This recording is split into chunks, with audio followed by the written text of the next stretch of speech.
Hi, and welcome to another edition of InSecurITy.TV. I'm your host, Charles Henson, and today with me we have David Ruddock from Australia. And it's Scott Beck from Canada. All right, guys. Today the topic is going to be how to fly under the radar.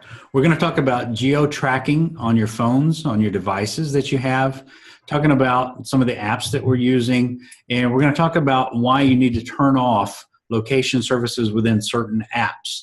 Talks about the dangers of those.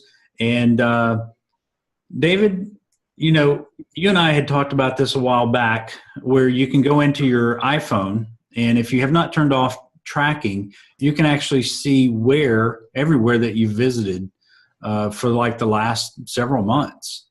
Let's talk about a little bit of the dangers of having that service and why we should turn those things off.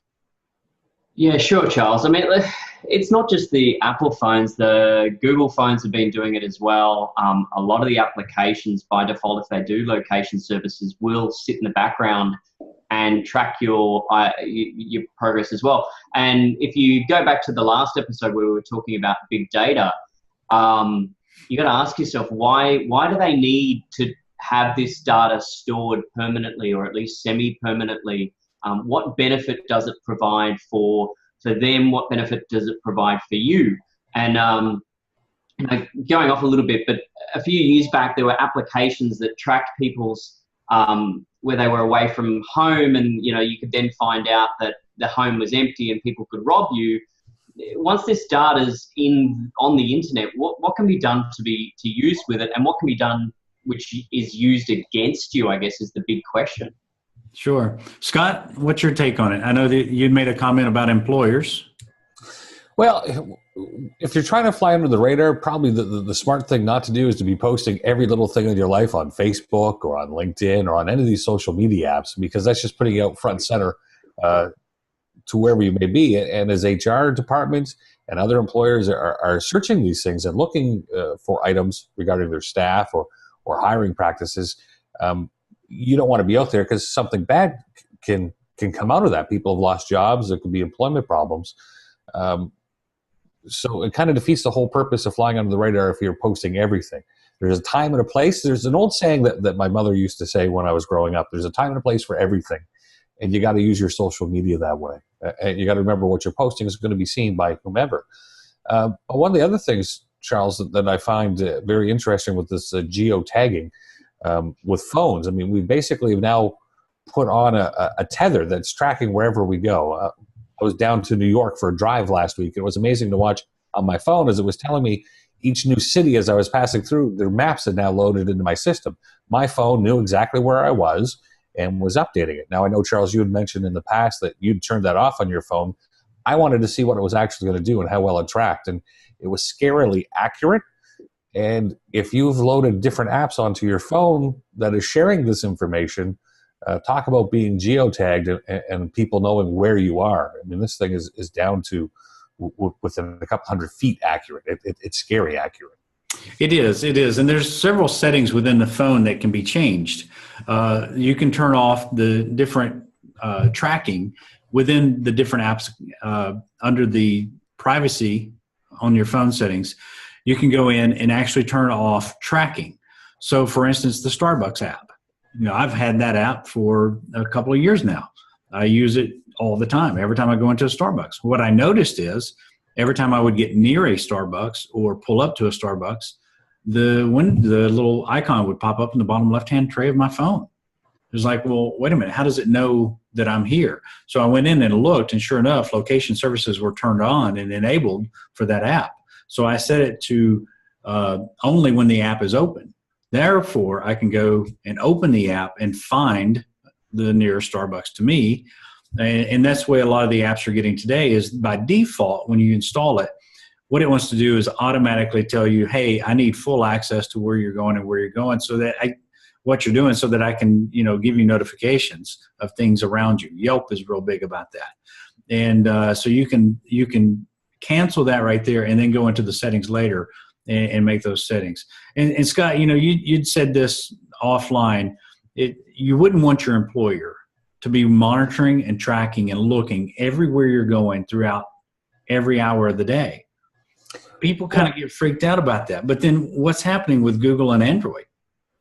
Well, let's think this through one step further. So you happen to call in sick that day. Well, you better not be showing this. You were just to Giant Stadium to see a football game, or you better not be going to a restaurant. If they're tracking these things, you better be in a hospital, or you better be home. It's getting to that point now that employers really can actually go and kind of double check on where you're at and what you're doing. So your actions can be tracked. And one of the other things I find very interesting on this, and you've touched on it in the past, Charles, is with your photos and how you can get tagged where those photos are taken. And you need to be careful to make sure to be turning those things off. And you've touched on that in the past. And I think that's a really important thing. If you're trying to fly under the radar, and let's say you're going to post a picture, you may not want your actual GPS locations where that photo was taken. That's correct. Yeah, I was just going to add as well. We sort of talked offline about the GPS. Sorry, no, the Fitbit trackers and all the rest of it. And in preparation for this episode, I did a bit of research and talking about the tracking aspect of it. There's two other sides of it. One, apparently there's some health insurance companies that are looking at getting access to the health tracker for lowering your premiums or adjusting your premiums. But it went a little bit further than that, where they actually had two legal cases where on the one side, someone was able to use the geo-tracking statistics that had been recorded on her and her activities to win a case against herself where someone had claimed she was in a certain place at a certain time. And then there was an inverse one where the people fighting her, this other individual in court, had actually gained access to the tracking information and proved that the person was at a certain place. So, you know, there are pros and cons to the tracking information, but, you know, as both of you have said, if you're doing something you shouldn't be doing and that information is being recorded, is it going to end up causing you some grief somewhere down the track when someone turns around and says, hey, well, no, we actually know you were there, or, you know, there's got to be a little bit of sensitivity as to how much information we let out. I mean, we constantly talk about, you know, be careful about what you let out. I've switched from Android to iPhone, and I've just noticed this new feature. Android, there is no feature. Location is either on or off. Whereas iPhone, I do see some apps, not all of it, only when I'm using this app as opposed to running always in the background. Well, two other thoughts I've got on this, guys, is as society in general is pushing towards the convenience and trying to be fed instantaneously, the software is coming out to try to make that happen for us. But we're not thinking on the inverse side of the possible damages, as you just pointed out, David. Insurance companies here in Canada, and it's probably happening elsewhere, are making available now an app you can download to your phone, and based on your driving, your rates will go up and down. So people are thinking, hey, this is great, I'm going to save some money. But what happens if you happen to be a little bit of a lead foot and you're driving 10 miles over the speed limit? This is getting tracked, folks. This is why they want you to put this app on your phone. It's not to save you money. It's trying to find out the people that are abusing traffic laws and just not getting caught. But in the name of being helpful, this is how businesses are starting to look at it. So we as consumers have got to realize that we're trading in a bit of our privacy for the convenience. And if someone's offering us something that's going to make our lives so much better, we better think it all the way through as to what the consequences might be. Yeah.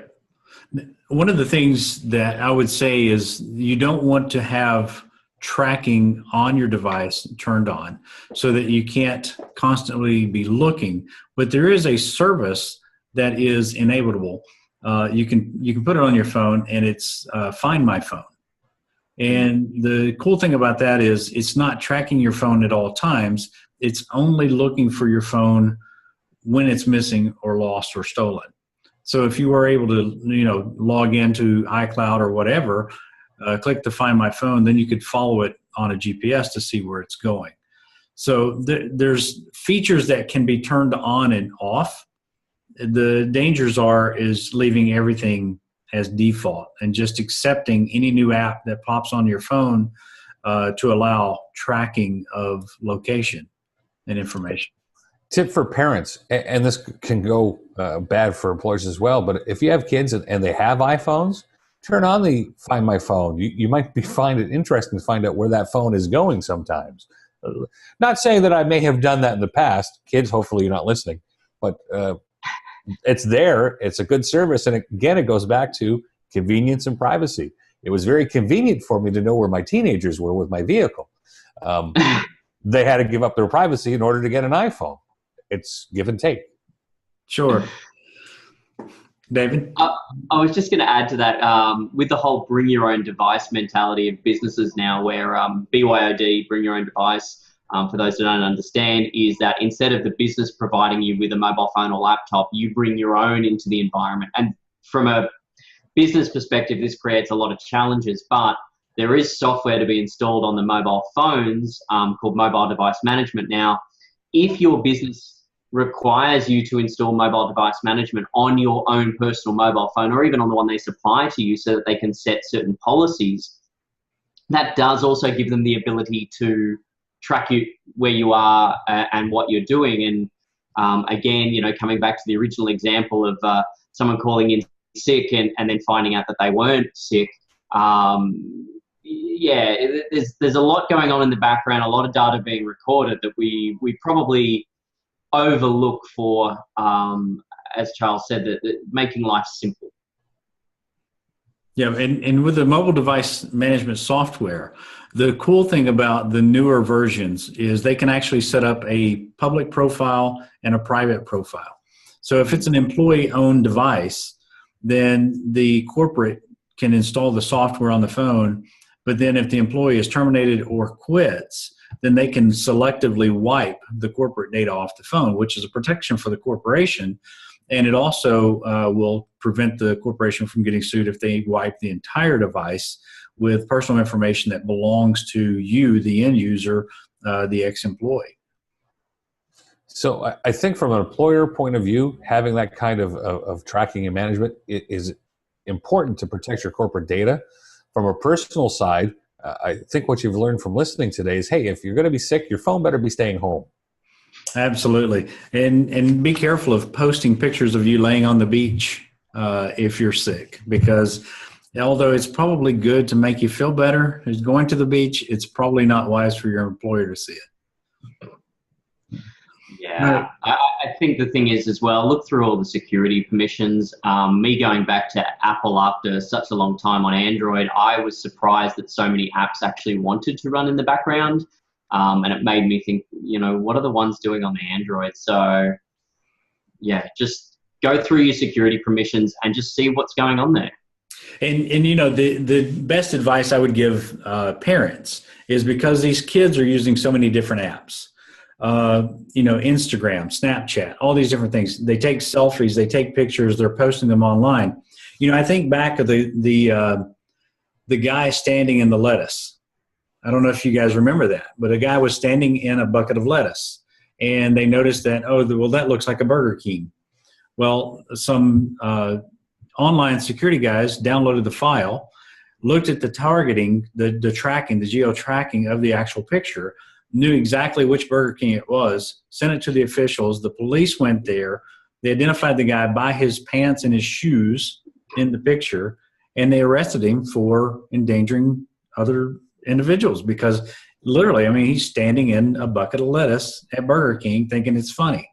So, you know, if you have a child and they're posting pictures, the thing you need to know about those targeting, geo-tracking, is that, like Scott said earlier, it knows exactly where you are. I mean, precision, within like a couple of 100 feet.